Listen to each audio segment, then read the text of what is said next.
22. You love them. Here they are. Silent Storm.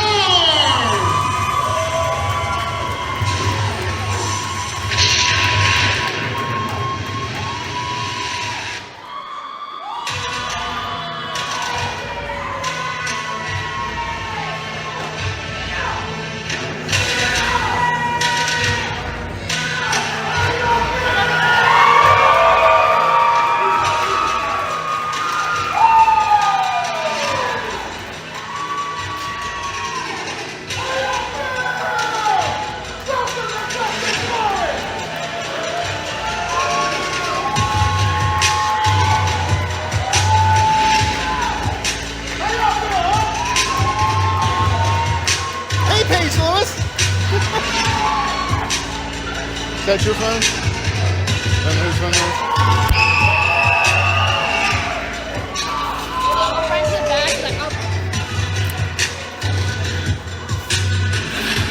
We kick off Guts and Glory 22 with our host, Mike Thunder and Murmur Silent Storm here on Overdrive TV.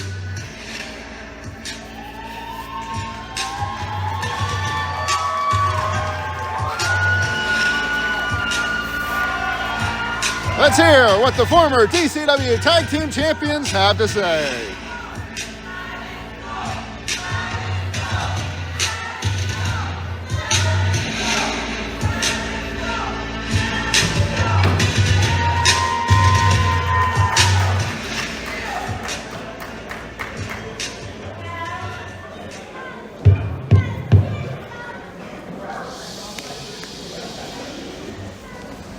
For over 20 years, Dynamite Championship Wrestling has produced some of the best pro wrestling in all of Delaware.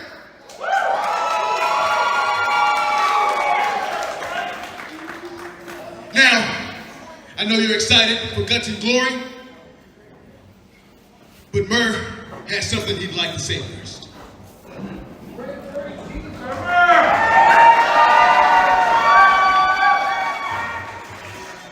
I'm gonna wear my heart on my sleeve, literally. I'm not gonna lie to you, I actually thought that I was gonna be competing tonight. But when I got the news, they told me I'll be out for a while. Now, I don't know exactly how long I'll be out, but until I'm medically clear, I will be around. So you get better on that.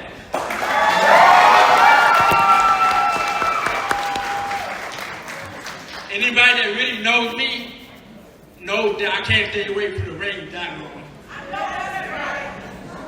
So, with that being said,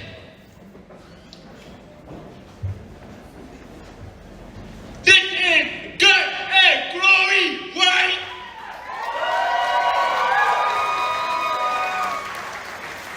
If you ain't got the guts to be here, you don't deserve the glory. And the way I see it, each and every one of you here tonight deserve glory.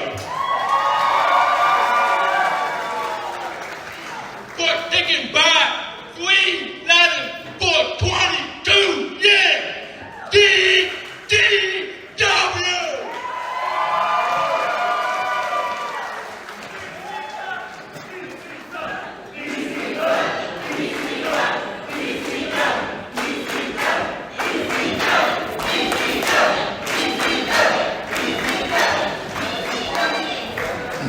Now, without further ado, allow Silent Storm to introduce the first inductor for the 2025 Hall of Fame, the co-owner of DCW, David Clark!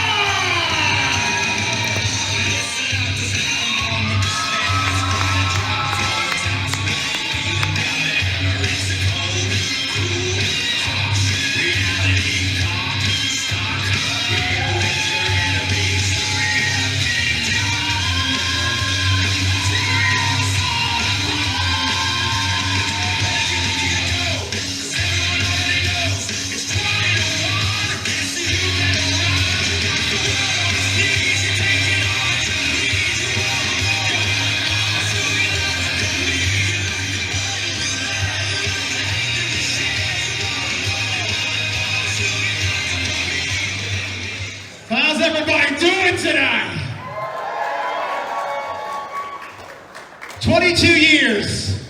And I thank all of you for that. I thank my wife at the front table, all my entire crew, all the guys in the back, especially the gentleman that I'm about to induct into our Hall of Fame where he belongs. We know him as Hank Daniels, but the world knows him as Daniel Kraus. I've known Daniel since the early 2000s. We used to hang out, do some things in some backyards, watch pay-per-view parties. And Daniel, he's special to me because he came to me and he said, "Hey man, I really want to join the wrestling school. I really want to do this. I really want to be a part of it. And I want to be accepted into it the right way." And over the years, he has been the #1 guy right by my side along with everybody else, but he has been right there. He flyers his butt off every single month. He graduated from our wrestling school with the high honors.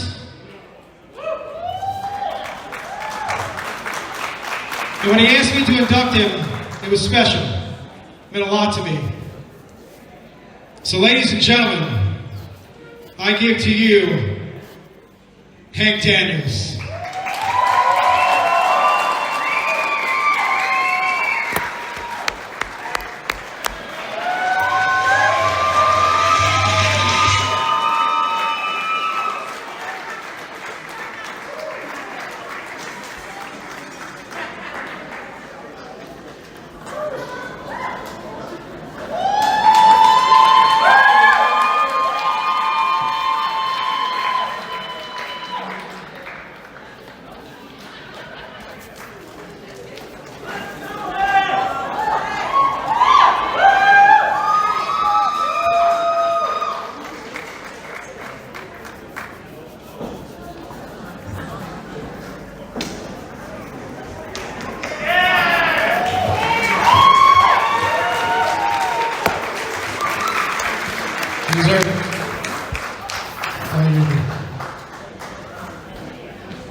Wow. Never did I think 14 years ago I would ever receive an honor like this. My love for wrestling started back in the fall of '98 when I was flipping through the channels one Monday night and tuned into TNT for WCW Nitro, and I was hooked ever since. I enjoyed watching WCW even all the way to the end in 2001, but I did manage to get to a show before they closed their doors. January 29th, 2001, I was in middle school. I had forgotten my gym clothes to take with me that day, so my dad had to come bring them to me. Little did I find out that he tuned into a radio on his way to the school, and they were giving away tickets to Nitro. He called in, he won. He got me out of school early that day. We had to drive up all the way to the radio station in Claymont to get the tickets, and then drove to Baltimore the night after the Ravens won their first Super Bowl. So that was... Never did I think I'd be in Baltimore for one of my favorite wrestling programs at the time, right after the Ravens won the big game.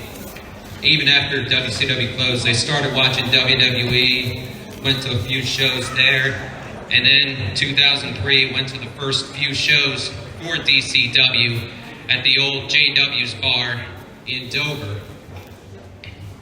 One of my big memories that day of going to those first shows was after the main event of one show, the Patriot invited me and my sister into the ring to wave the American flag and hold up the DCW Championship belt.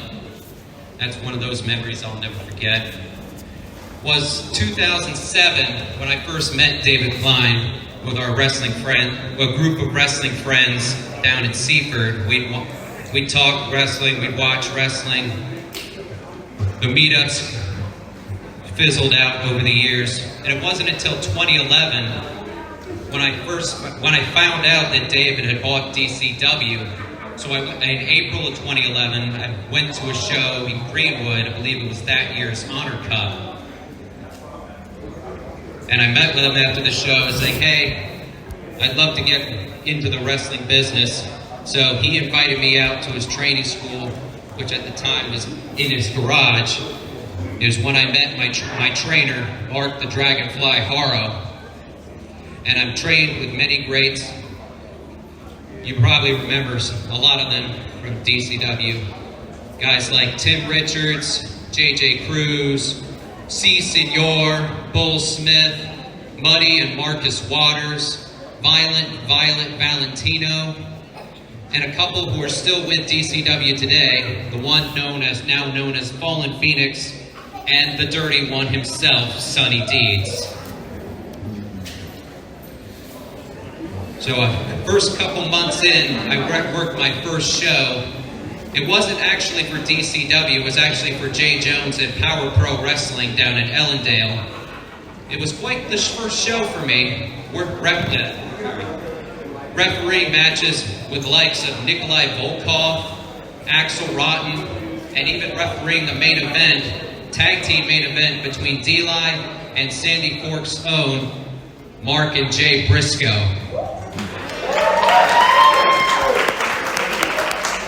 So yeah, quite the debut for me, refereeing. And it was afterwards where the birth of the name Hank Daniels came from. Because I got a lot of friends and family asking me, where did that name come from?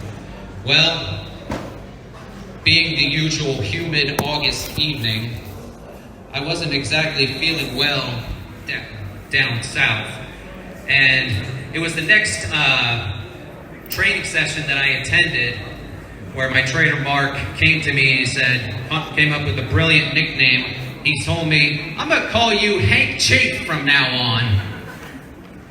I assume that it's a play off of the word handkerchief, but after a month being called that, to say I wasn't really warming up to that nickname would be an understatement. But Mark realized this quickly, and he compromised with me the name Hank Daniels. And well, 14 years later, still calling myself that to this day.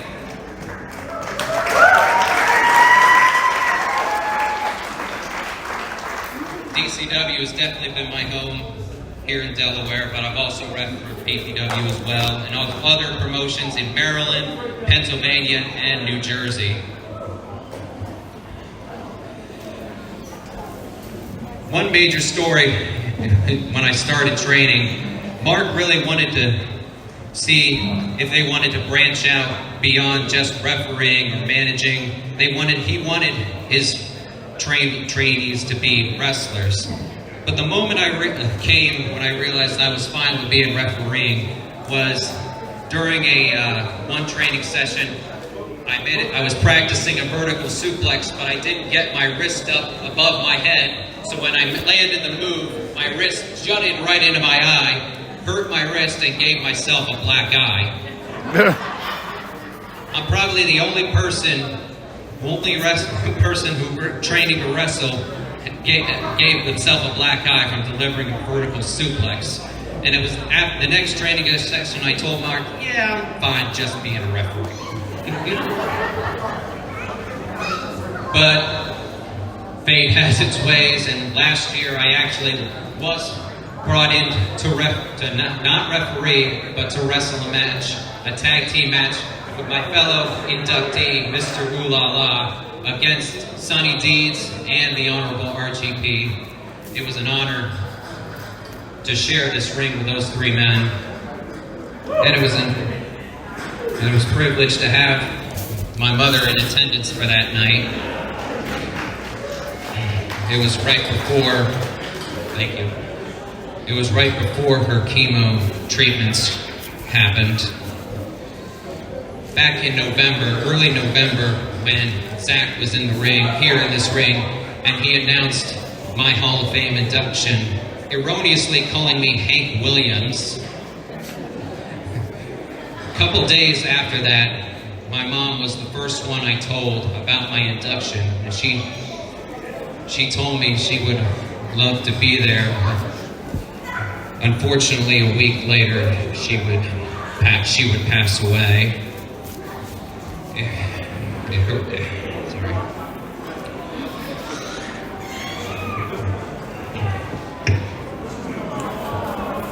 Love you. Thank you. She was always looking out for me all my life. I want to thank her for everything she did for me. And I want to thank my family who's been there for me, not just the past few months, but my whole life. I want to thank my DCW family, and especially want to thank my mom.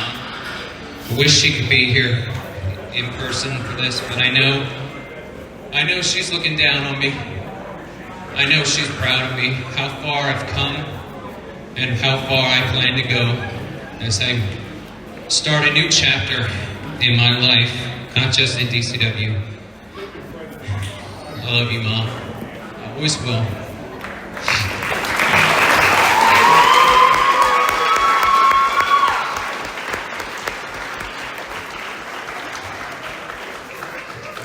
Thank you, everyone, for coming out for this, and this isn't the last time you'll see me tonight. You'll see me in my regular pinstripes, doing what I do best for all of you. Thank you very much.